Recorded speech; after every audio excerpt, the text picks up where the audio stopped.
Before we start, I have one small request. If you're new here, please subscribe to the channel, and don't forget to like and share this video with your friends. Also, tell me where you're from and what time you're watching this video. I always love seeing where everyone's tuning in from. Your support means a lot. It helps me keep bringing you more real horror stories. Alright, let's begin tonight's story.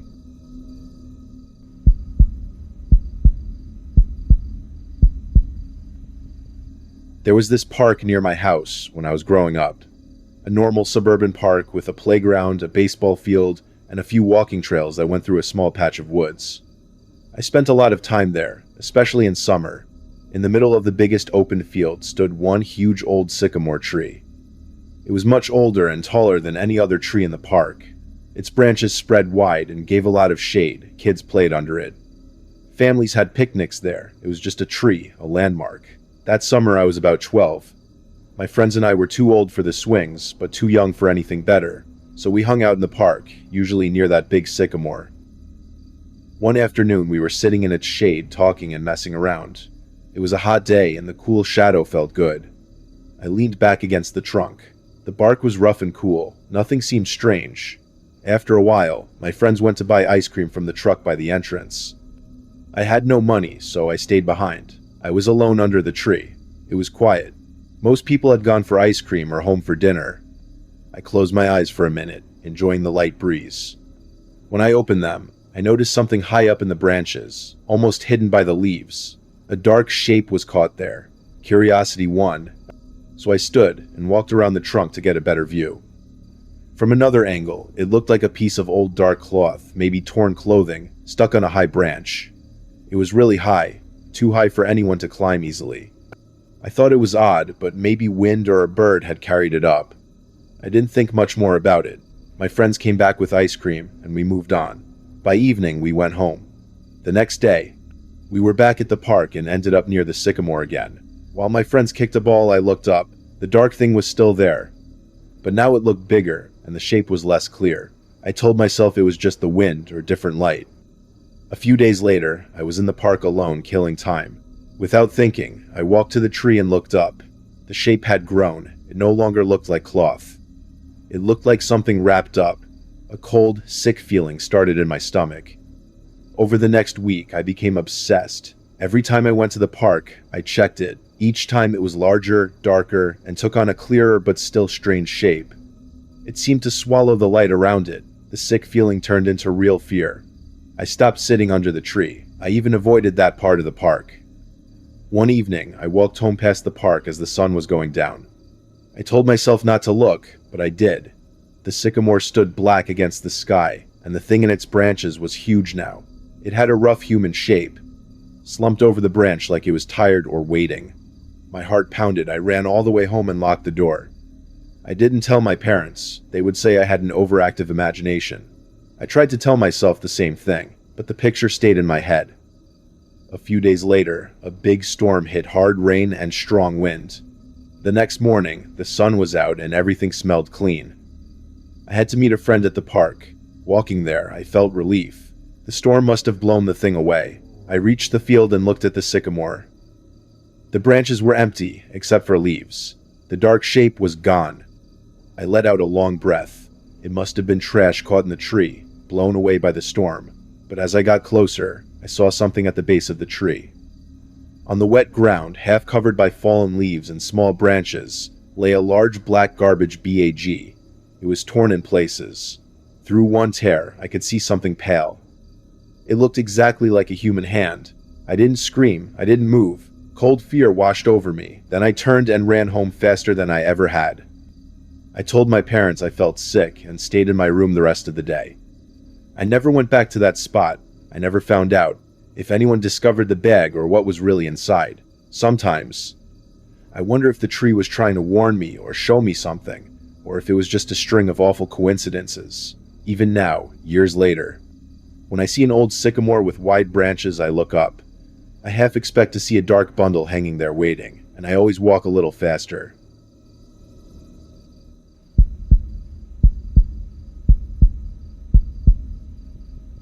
This happened when I was around 9 years old. My family had just moved into an old farmhouse my parents bought for a very low price. It was a fixer-upper, which meant it was run down and needed a lot of work. The house had 2 stories and a big damp basement that my dad wanted to turn into a workshop. The land around it had several acres of overgrown woods and an old, forgotten orchard. The basement was the creepiest part of the house. It was always cold, even in summer, and had a strong, earthy, musty smell. It was mostly unfinished stone walls, a low ceiling, and a mix of packed dirt and concrete floors. One small dirty window high on the wall let in just a thin slice of light. My brother and I were told to stay out because of loose wires and shaky shelves. Of course, that only made us want to go down there more. One afternoon, while our parents were busy fixing things upstairs, my older brother, Mark, he was 13, dared me to explore the basement with him. We crept down the creaky wooden stairs with just one flickering flashlight. The place was full of shadows and cobwebs, old tools, broken furniture, and boxes of forgotten stuff were piled everywhere. As we looked around, Mark pointed the light to a far corner with a dirt floor. "Hey, look at that," he whispered. Growing right out of the packed earth was a tiny tree sapling, no more than a foot tall with a few pale, weak leaves. It looked completely out of place, like a fragile green plant in a grave. "That's weird," I said. "How is a tree growing down here?" Mark shrugged. "Maybe a seed came in through the window. We didn't think much of it then." It was just a strange little plant in a strange old basement. We went back upstairs, a bit spooked by the dark, but not by the sapling.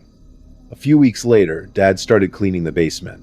One evening at dinner, he said, "Found the strangest thing today, a little tree growing in the corner." Pulled it right out. He laughed. No idea how it got there. I felt a small, sad pang. I didn't know why. It was just a weed. The next day, Mark and I went to check. Dad had cleared a lot of junk. We looked at the spot where the sapling had been. The dirt was torn up, but a few inches away, my flashlight caught another tiny green shoot. It looked exactly like the first one, maybe even a little bigger. "No way," Mark whispered. "Did Dad miss it?" I asked. Or I said, a strange thought forming, it grew back. Mark laughed. "Trees don't grow back that fast. Dummy." But every time we checked over the next week, the new sapling was taller. Its leaves were greener and stronger. The earthy smell in that corner seemed fresher, almost alive. One afternoon we found Dad down there, staring at the plant now almost 2 feet tall. "I swear I pulled this thing out last week," he muttered, more to himself than us. He bent down, grabbed the thin trunk, and yanked. It came out with a soft ripping sound.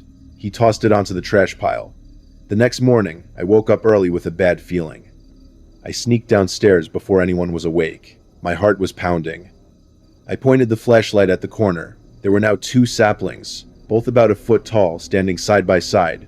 Their pale leaves almost glowed in the light. The air around them felt colder than the rest of the basement. I ran back upstairs, terrified I didn't tell anyone. I started having nightmares, dreams of a huge dark forest growing under the house roots, wrapping around the foundation, branches pushing up through the floors. I woke up sweating, the musty smell of the basement still in my nose. I stayed away from the basement after that. But Mark kept checking. He told me, voice low and scared now, that every time Dad pulled them out, more came back and they grew faster. The dirt patch was always wet, even when everything else was dry. One day Dad went down with a shovel, and Weed Killer determined to end it. Mark and I waited at the top of the stairs. We heard digging, then a grunt, then a strange low sig that didn't sound like Dad. Then Dad yelled a short, sharp cry. We ran down. Dad stood pale, staring at his hand. A thin cut ran across his palm, bleeding a little. The shovel was on the floor, the dirt was torn up, but no saplings were in sight. "What happened?" I asked. "Slipped," he said, but he kept looking at the corner like something might jump out. "These things, their roots are like wire." He sprayed Weed Killer all over the dirt. "That should do it." It didn't. The next morning the saplings were back, not 2 or 3, but a thick bunch, already a foot tall and stronger. Their leaves were dark green. The earthy smell was everywhere. The cut on Dad's hand was red and swollen. My parents were really shaken. They called a specialist who dealt with bad plants. While waiting, something worse happened. The living room floor right above that corner. I started to creak and lift a little. Tiny white roots began pushing up between the floorboards, feeling around like fingers. The specialist came an old man with quiet, knowing eyes. He looked at the basement, at the thick cluster of saplings, and at the roots upstairs. He shook his head. "You need to leave this house," he said. "Some trees don't like being disturbed, and this one goes deep." He wouldn't touch it, he just left. That night, my parents nailed the basement door shut. We all slept in their room. The creaking from the living room got louder. The earthy smell filled the whole house. The next morning, Dad didn't wait. We packed a few bags, got in the car, and drove away. We never went back. My parents sold the house cheap to a builder, and I heard he tore it down to put up new homes. I still wonder what they found when they dug up the foundation, or if the tree just let them. I don't know what was growing in that basement. Maybe a strange fast plant. Maybe something else. The old man's words still echo in my head. This one goes deep. Sometimes when I walk on soft ground or smell fresh dirt after rain, I get a chill. I think of those pale green saplings pushing up through the cold dark earth reaching.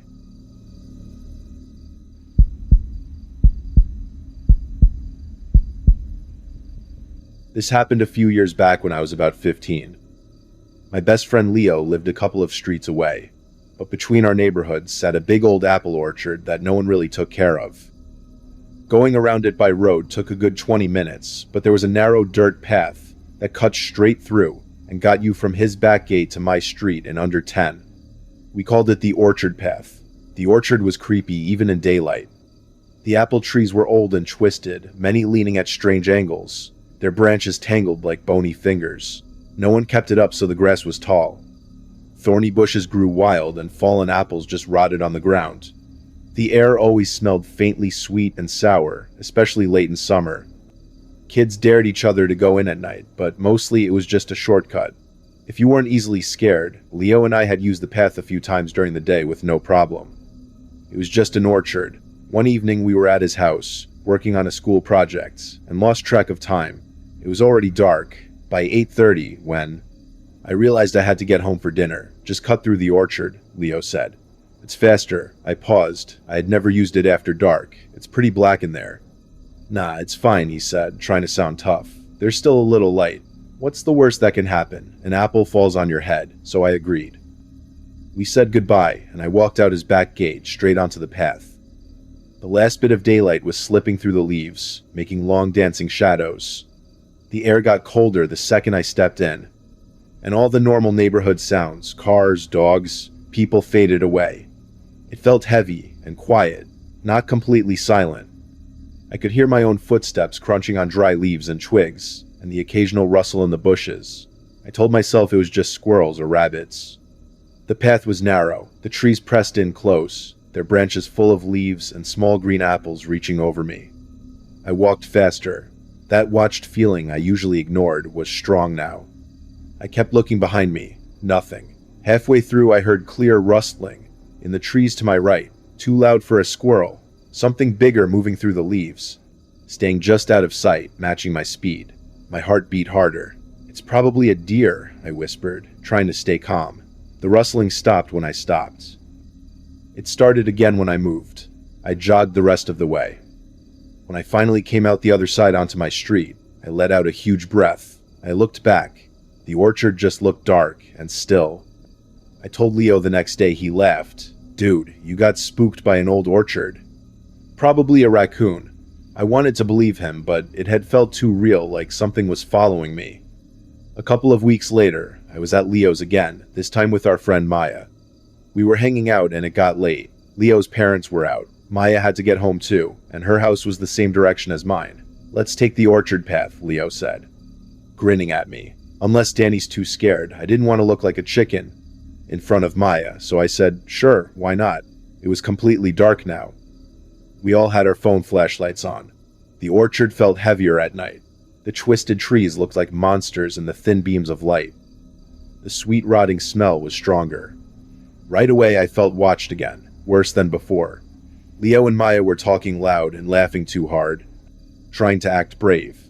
About a third of the way in, Maya stopped. "Guys, do you smell that rotten apples?" Leo asked. "No," she whispered. "Something really sweet, like old perfume." I smelled it too. A thick, sickening sweet scent mixed with the damp earth and rotting fruit. "Probably some weird flower," I said, not believing it.